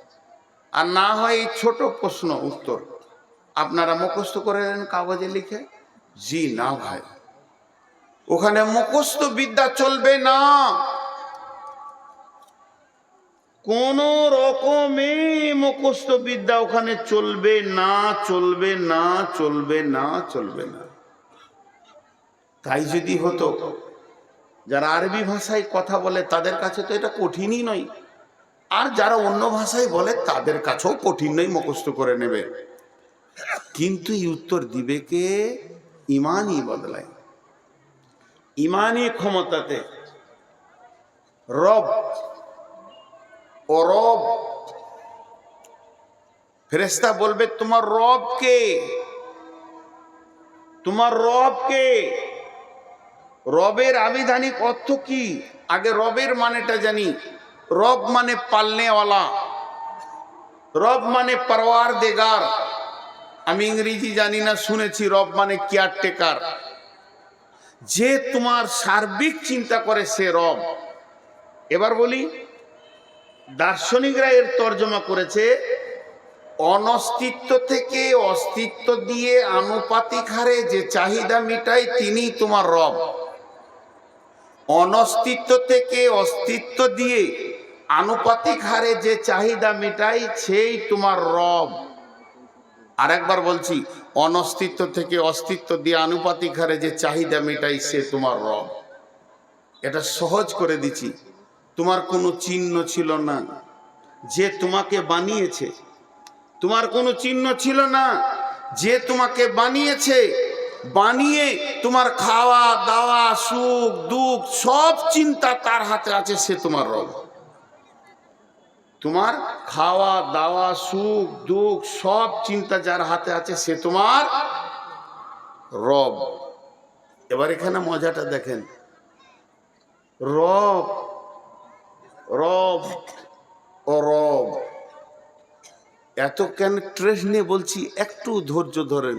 ও রব, রবের বিষয়টা যদি গুরুত্ব না দেন সব কোন দিকে চলে যাবে। আল্লাহর একটাই নাম আল্লাহ। আল্লাহর কটা নাম? একটাই নাম। সকলে মহব্বতের সঙ্গে একবার বলতে পারবো আল্লাহ, এটা নাম। বাকিগুলো সিফাত, গুণ। আল্লাহ রাজ্জাক, খেতে দেন তাই রাজ্জাক। আল্লাহ রহমান ও রাহিম, তিনি দয়ালু মেহেরবান। আল্লাহ গফফার, তিনি মাফ করে নেওয়ালা। এই যে এগুলো গুণ। আমার নাম নূর মোহাম্মদ, কিন্তু আমি গাড়ি চালাইলে বলবেন ড্রাইভার, বকচিতাই বলবেন বক্তা, মাঝি, নৌকা চালালে বলবেন মাঝি, দোকান চালালে বলবেন দোকানদার, কাপড় বিক্রি করলে বলবেন কাপড়ওয়ালা, আমকি বিক্রি করলে বললেন আমওয়ালা। এগুলো আমার নাম নয়, এগুলো কাজ। তা আল্লাহর তার মধ্যে একটা কাজ হচ্ছে রব। রব মানে সারা বিশ্বকে তিনি পালনেওয়ালা, ওনার নাম আল্লাহ। তাহলে বিশ্বকে পালনেওয়ালা কে? আল্লাহ। জোরে বলেন, বিশ্বকে পালনেওয়ালা কে? আল্লাহ। এবার আমি কি কিছু করছি, তোমাকে পালনেওয়ালা কে? আল্লাহ। তো ও ফেরেশতা এটা আরবিতে বলবে মান রব্বুকা, তোমাকে কে পেলেছিল, তোমাকে কে সুখ দুঃখে ছিল, তোমার সব দিকটা কে লক্ষ্য করেছে? উত্তর হবে আল্লাহ। বুঝে এলো? এবার দেখেন, আল্লাহ তাবারক ওয়া তাআলা যেদিন সমস্ত মানুষকে জন্ম দিলেন, হযরত আদম আলাইহিস সালামকে সৃষ্টি করার পর আদমের পিঠে এমনি হাত রাখলেন। হাত রাখার পর ঝুরঝুর করে বালুর মতো পড়লো। সমস্ত মানুষকে একসঙ্গে বানিয়ে নিলেন। কিয়ামত পর্যন্ত যত মানুষ আসবে তাদের আত্মাকে সামনে রেখে, সেদিন বিশ্ব নবী ওখানে ছিলেন, সমস্ত নবী ওখানে ছিলেন। সমস্ত যত মানুষ কিয়ামত পর্যন্ত আসবে সবগুলাকে এক জায়গায় জমা করে আল্লাহ তাবারক ওয়া তাআলা বলেন, আলাস্তু বিরাব্বিকুম, আমি কি তোমাদের রব নই, পালনেওয়ালা নই? আমরা বললাম ক্বালু বালা। ভুলে যাব বলে পেছনে পেছনে কোরআন দিলেন, নবী দিলেন, আমরা ওটা মনে রাখতে পারবো না বলে দিয়ে দিয়েছেন। তাহলে আমরা আল্লাহ বলছি, কোরআনে যখন এসেছে তাইলে এই ঘটনাটা আমাদের ঘটেছে, আমরা আল্লাহকে রব বলে মেনে নিয়েছি। আল্লাহ এটা প্রথমেই কেন আমাদেরকে দিয়ে দিলেন? আল্লাহ এটা প্রথমেই কেন দিয়ে দিলেন? আল্লাহ এটা প্রথমেই দিলে কেন? জন্মের প্রথমে সিরিয়াল একে সে তার নিজের পরিচয়টা কেন দিলেন? আল্লাহ এই জন্যই এটাকে দিলেন, যেহেতু আখিরাতের প্রথমেই প্রশ্ন হবে তোমার রবকে। তাহলে আল্লাহ আগে শিখিয়ে দিয়েছেন, বুঝিয়ে দিয়েছেন। এরপর কবরে যখন যাবেন ওই কথাটাই শুনতে পাবেন, মান রব্বুকা, তোমার রবকে। আর বান্দা বলবে রব্বি আল্লাহ। কোন বান্দা বলবে?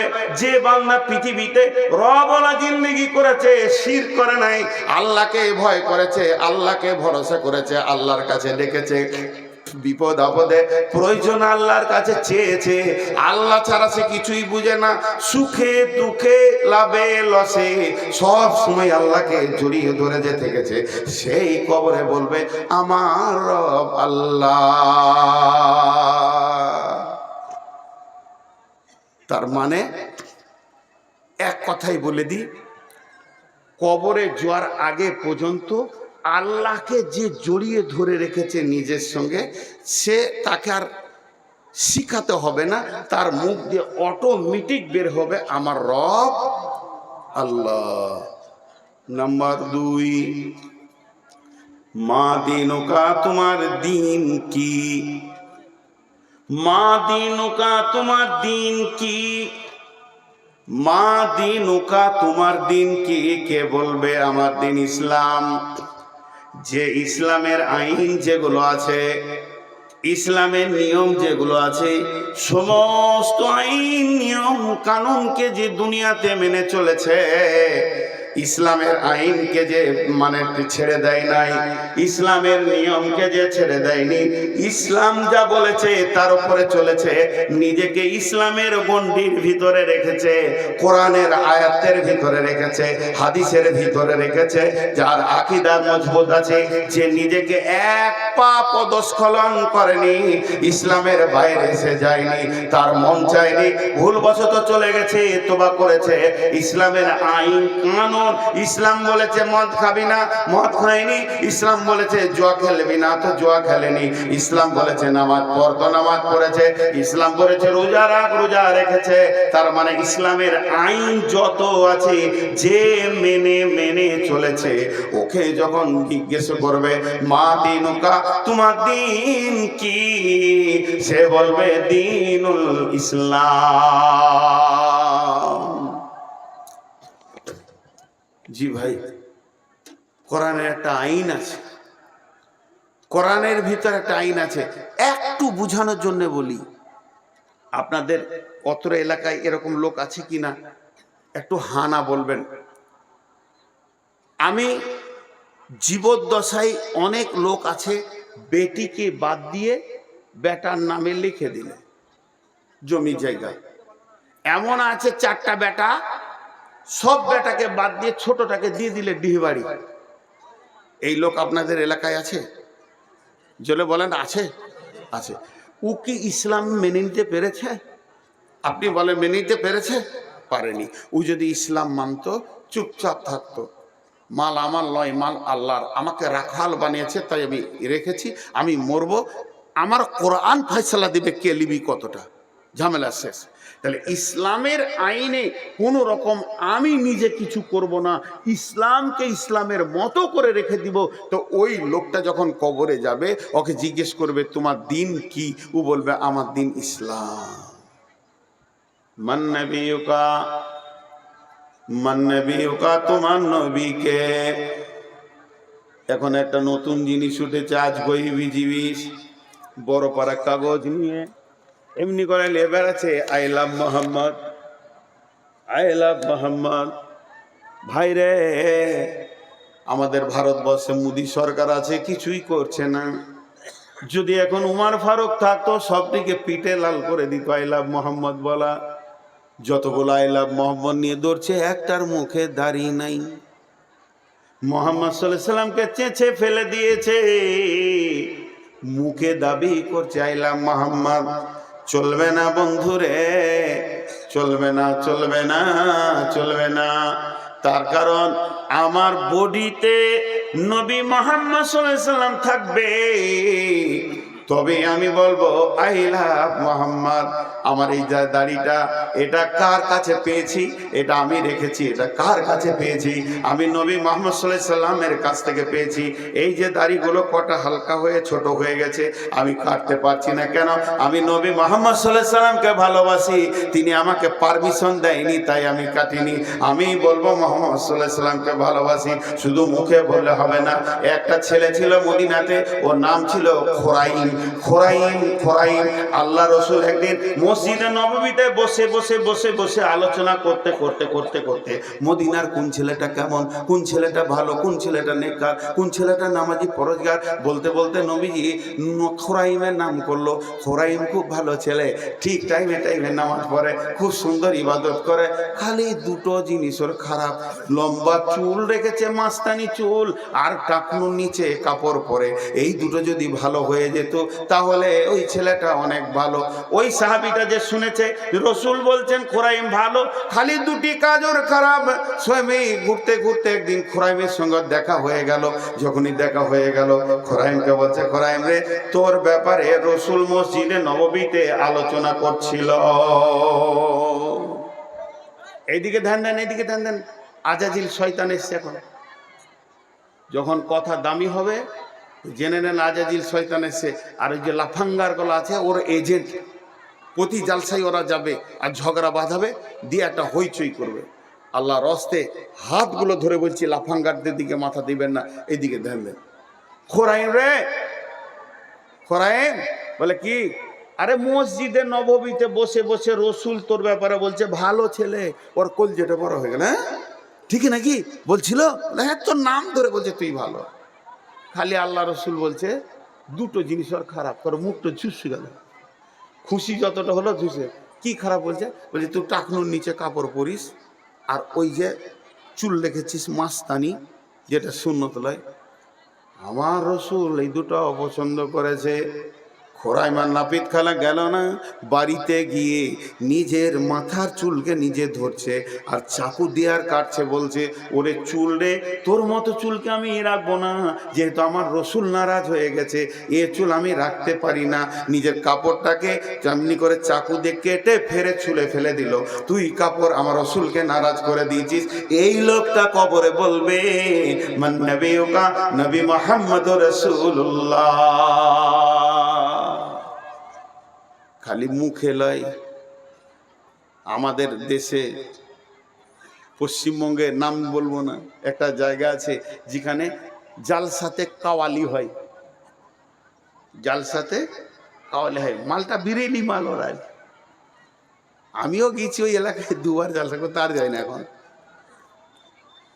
তো একটা বক্তা উঠবে, একটা কোয়ালি হবে। তো বক্তাকে বসিয়ে দিয়েছে, আর এখানে কোয়ালি হচ্ছে। খুব টানানা খুব মজবুত লেগে গেছে। এবার কোয়ালিওয়ালা সুর লিছে, সুর লিতে লিতে কি বলছে দেখেন, জিসকে দিল মে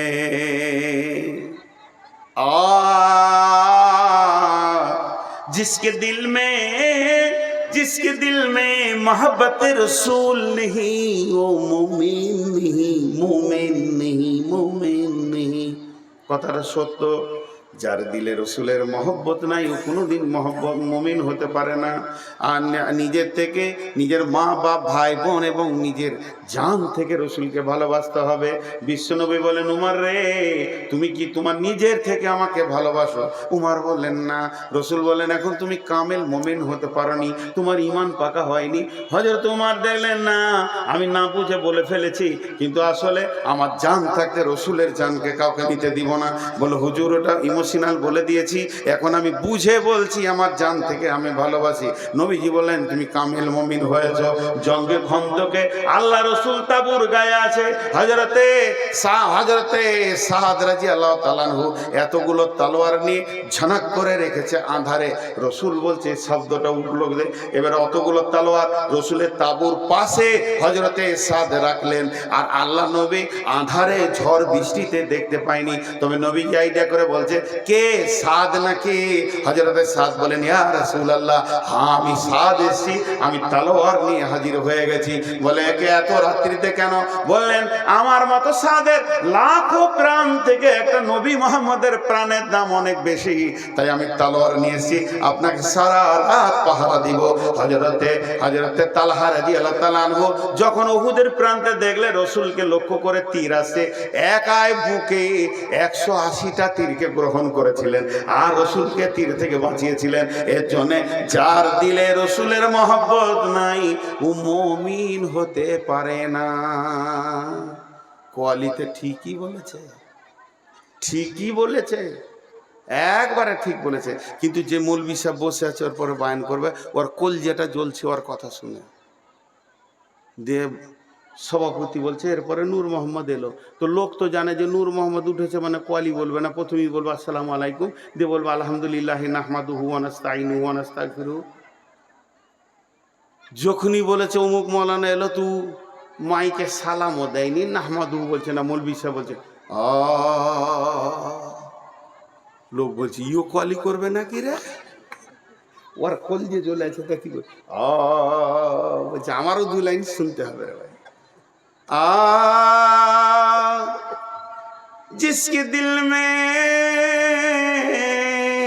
मोहब्बत रसूल नहीं वो मोमिन नहीं, बात तो सही मगर मेरी कवाली तो सुनो। जिसके दिल में मोहब्बत रसूल होगा, जिसके दिल में मोहब्बत रसूल होगा, उसके चेहरे पे पता चलेगा, पता चलेगा, पता चलेगा।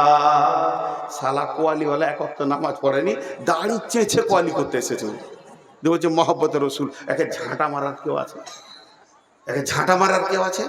বন্ধুরা আমার, শরীরে বডিতে রসুলকে আনতে হবে।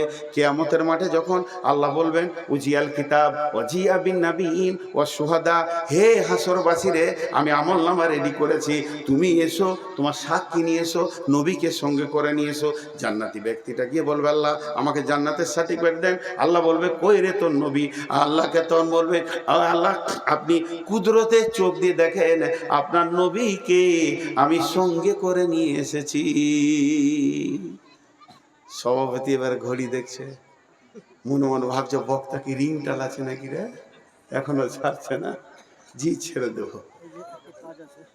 কি আদায় করতে পারি? আদায় করবো। আপনাদের এই লোকগুলো যতগুলি বসে আছেন, আল্লাহর হস্তে সকলকে একটা কথা বলছি। আমার বক্তব্য শুরু থেকে শেষ পর্যন্ত আমি একটা বিষয় ছিলাম, কবর। গোটা বক্তব্যটা 1 মিনিটে বলবো। কবরে যেতেই হবে, সল জবাব হবে, উত্তর দিতেই হবে। কবর একটা এমন যাঁচের জায়গা যেখানে আপনাকে চেক করে ছানবিন করে আপনার ইমানের সমস্ত কিছু চুন চুন করে বের করে নেবে, তারপরে পরপরে আপনার রাস্তা দেখিয়ে দিবে জান্নাত না জাহান্নাম। এই কবর হলো একটা জান্নাতের সুলঙ্গ, জান্নাতের টুকরো, আর জাহান্নামের সুলঙ্গ, জাহান্নামের গর্ত। এই জিনিসটা আমাদেরকে ভাবতে হবে। তাই কবরের জন্যে বারবার রসুল জানাজার কথা বলেছেন, তোমরা জানাজাই যাও, জানাজাই নেকি নাও, নেকি নাও। কবরে জিয়ারতের করা আছে। এখন তো কবর জিয়ারত আমরা ছেড়ে দিয়েছি। কবর জিয়ারত করলে আমি যদি আমার বাপের কবরকে যাই আর ঘরে দোয়া করি, আমার বাপের জন্য একই ব্যাপার। আমি যদি এখান থেকে দোয়া করি আল্লাহ আমার বাপের কবরটাকে জান্নাতুল ফেরদৌস বানাও, আমার মায়ের কবরটা জান্নাতুল ফেরদৌস বানাও, যে নেকিটা পাবে কবরের পাশে গেলে ওই নেকিটাই পাবে। তাহলে মুর্দার লাভ নাই, কিন্তু যে ব্যক্তি জীবিত লাভ আছে। কবর দেখলে হৃদয়টা ভয় হবে, গর্তগুলো দেখলে আমাকেও এখানে আসতে হবে, এই আক্কেলটা খুলবে। এর জন্য মাঝে মাঝে কবর যাওয়া ভালো। টাকা নিয়ে দুনিয়া সফর করলাম কিন্তু একবার কবর সফর করলাম না। যতগুলি লোক বসে আছেন, আমি ঘড়ি দেখছি, আপনারা ঘড়ি দেখেন। আমি 5 মিনিট টাইম নিলাম, 5 মিনিট। আর সকলের হাতগুলো ধরে বলছি ভাই উঠবেন না, আমাকে তো হাত পাই ধরতে হয়, আমি শেষ বক্তা, আর কোনো বক্তা নাই। তা 5টা মিনিট আপনারা আমাকে দেবেন, আমি খুশি হয়ে যাব। এই জন্যে আপনারা একজনও উঠবেন না। বাপ বলছি, ভাই বলছি, ছোট ছেলেদেরকে বাবা বাবা সোনা মানিক আর মা বোনেরা যে বসে আছেন সকলের কাছে আমি একটু হাত জোর করে আপনাদের কাছে ভিক্ষা চাইছি 5 মিনিট। 5 মিনিট আপনারা ঘড়ি দেখে নেন, আমিও ঘড়ি দেখে নিলাম। এই 5 মিনিট মাদ্রাসার জন্য কিছু করতে হবে, যদি না করি তো মাদ্রাসাটা তো অন্যদিকে চলে যাবে। এত বড় আয়োজন, এত কষ্ট, কমিটির এত দৌড়ঝাঁপ, আর মাদ্রাসা যদি কিছু না পায় তো ভুল হবে। বিধায় এখানে কয়েকজন দিয়েছে, কি আছে, জাকির সীতাপাহাড়ি থেকে ছেলের জন্য 5,000 টাকা, আক্তার সাহেব ছেলের জন্য 5,000 টাকা, জাকির হোসেন 2 বস্তা সিমেন্ট দিয়েছে, সালামত দিয়েছে এক বস্তা সিমেন্ট, আর রেজিনা দিয়েছে 2 প্যাকেট সিমেন্ট, হাসিম দিয়েছে 5 প্যাকেট সিমেন্ট, মহিলাদের মহল থেকে এসেছে 12,922, বেনামিতে 5,000, আর কৈসুদ্দিন সাহেব 20,000 টাকা। এগুলো টাকা এসেছে। এই দেখেন আমি হাতে পায়ে ধরলাম, তাও 2 জন উঠছে। বাপজি আপনাদের পায়ে ধরছি, বসেন। 5 মিনিট, 5 মিনিট, ক্ষতি হয়ে যাবে না বাপ, ক্ষতি হয়ে যাবে না। হ্যাঁ, যিনি টাকা দিবেন উনি উঠেন, যদি কিছু দেন এদিকে আসেন। যদি এই 5 মিনিটের ভিতরে 2,000, 5,000, 1,000 যারা দিবেন তারা উঠে এইদিকে আসেন, পেছন দিয়ে যেন না। ভাই আমার, আমরা একসঙ্গে দোয়া পরে সারবো। জি, আর এই ছেলেরা বাবরে আমার জন্য, আমার তরফ থেকে একবার চাদর নিয়ে যাও, যার কাছে যা আছে চাদর, 2-3টে চাদর ঢুকে যাও, 2-3টে চাদর। ভাই 5 মিনিটের মধ্যে 1 মিনিট হয়ে গেল, আর 4 মিনিট আছে। মিস বাহাউদ্দিন 10 প্যাকেট সিমেন্ট, চলে যাবে না। এই ছেলে যাও যাও যাও যাও। ওয়াহেদ আলী বসুনাগা থেকে 1,000 টাকা। ভাই আছে, দেন, জাজাকাল্লাহ। এই ছেলে বলো আরো চাদর যাও, আরো চাদর দাও। চটচট করে আপনারা পকেট থেকে পয়সা রেডি করেন। আমি একদম 5 মিনিট হলে আমার ওয়াদা ঠিক রাখবো। এই শোনো, ওই পেছন দিকে যাও, পেছন দিক থেকে এইদিকে এসো, কারণ এরা আমাকেও দিয়ে দিতে পারবে, এরা বুঝে কম। পেছন দিক থেকে এইদিকে এসো। হ্যাঁ, এতক্ষণে ছেলে চালাক আছে। জি, এবার বলেন আল্লাহ, পেছন দিক থেকে সামনের দিকে এসো, ঠিক আছে? বলেন আল্লাহর জন্য কেউ 2-5,000, এখানকার যে লোকগুলো আছেন, মজলিস ভেঙে গেলে আমার হাতে দিয়ে দেবেন, আর চাদরে ওইদিকে যেতে যেতে আপনারা দিয়ে দেবেন। এই পেছন দিকে যা রে বাপ, যা, তোদের হুঁশ নাই রে বাবা রে, তোরা কি করে কি করবি, সংসার কি করে করবি রে বাবা? হ্যাঁ, তো হযরত উমর মাথায় গোবর নিয়ে বাড়ি গিয়েছে। গোবর, গোবর, উটের গোবর। তোর বাপ বলছে, উমর রে তোর মাথায় কেন উটের লাদ? বলছে খুব রোদ হচ্ছিল তো উটের পাছাতে বসে ছিলে দিয়েছে। মারলো গালে এক চর। গাধা, উট চড়াইতে জানিস না, রোদ লেগেছে তো উটের পাছায় বসবি? ওরা এত হুঁশ কম ছিল। সেই উমর একটা আঙুলে 18 লক্ষ বর্গ মাইল চালিয়ে চলে গেলেন। আমি হযরত উমরের কথা বলছি, ইসলামের দ্বিতীয় খলিফা। উনি কত সাদা সিধে ছিলেন। ওর বাপ উট চড়াইতে দিয়েছে তো রোদ লেগেছে, উটের পাছাতে বসে মাথায় গোবর লে ঘর গেছে। ওর বাপ মেরেছিল, পড়াস করে এক চর। গাধা, তোর হুঁশ নেই, উটের পাছায় কেউ বসে? সেই উমর একটা আঙুলের ইশারায় 18 লক্ষ বর্গ মাইল শাসন করলেন। কে আছেন ভাই আমার? দেন, চটচট করে কিছু দেন। আমার হাতে আর 2 মিনিট আছে। নজরুল 1,000 টাকা। আর কেউ আছেন? তৌহিদুল 1,000 টাকা। আর কেউ আছেন? আমার হাতে মাত্র 1.5 মিনিট আছে। আমি ওয়াদা করেছি, ওয়াদা উপরে আবদ্ধ থাকবো, ওয়াদা আমি ফেল করব না। ভাই আমার, যদি কেউ 2,000, 5,000 থাকে। আর একটা কথা বলে দিই, কথা বলতে বলতে আমি যখন দোয়া পরে শেষ করে দেবো, ওইদিকে চাদর আছে, ছেলেদের চাদরে কিছু দিয়ে যাবেন, পারলে এখানে কিছু দিয়ে যাবেন। হ্যাঁ, আল্লাহর রাস্তে। ভাই কেউ আছে না 2,000, 5,000 দেন? আসলে আমাকে শেষকালে দেয় তো, আমি আদায় বেশি পাই না। আমার আগেকার বক্তা হার পর্যন্ত চুষে নিয়ে চলে যায়, এটা আমার নসিবে থেকে। এই 500 টাকা, 100 টাকা আসে, আর কি আসবে আমার কপালে? উসমান ভাই ভালো ছিল, কোথা থেকে 500 টাকা দিলে হতভাগা দোয়া নেওয়ার জন্য।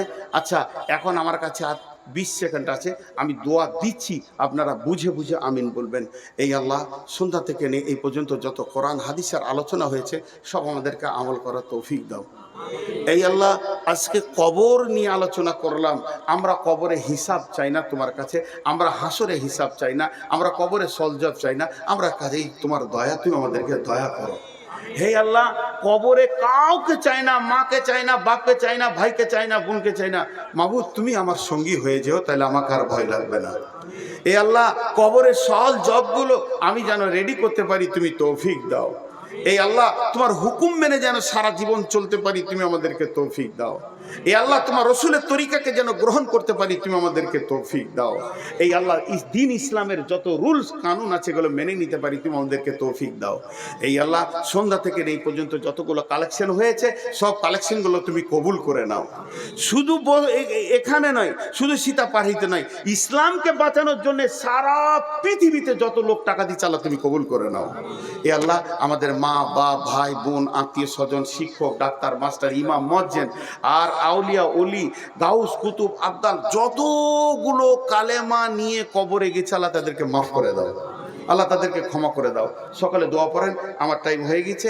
সুবহানাকা আল্লাহুম্মা ওয়া বিহামদিকা ওয়া আশহাদু আল্লা ইলাহা ইল্লা আনতা আস্তাগফিরুকা ওয়া আতুবু ইলাইকা। আপনারা উঠতে পারেন, কিন্তু আমি বসে থাকবো 2 মিনিট। কারো যদি কিছু দেওয়ার থাকে দিয়ে যান আল্লাহর রাস্তে, এই মাদ্রাসার জন্য কিছু দিয়ে যান। জাযাকাল্লাহ হাইয়াকাল্লাহ। এ আল্লাহ তোমার বান্দা আরো 1000 টাকা দান করেছেন, 2000 টাকা দান করেছেন না, 2000 জাযাকাল্লাহ। যদি কারো দেওয়ার থাকে দিয়ে যান। জাযাকাল্লাহ হাইয়াকাল্লাহ বারাকাল্লাহ আলহামদুলিল্লাহ। এতে ছেলেরা চাদর লিয়ে আছে, মাশাআল্লাহ চাদর আছে।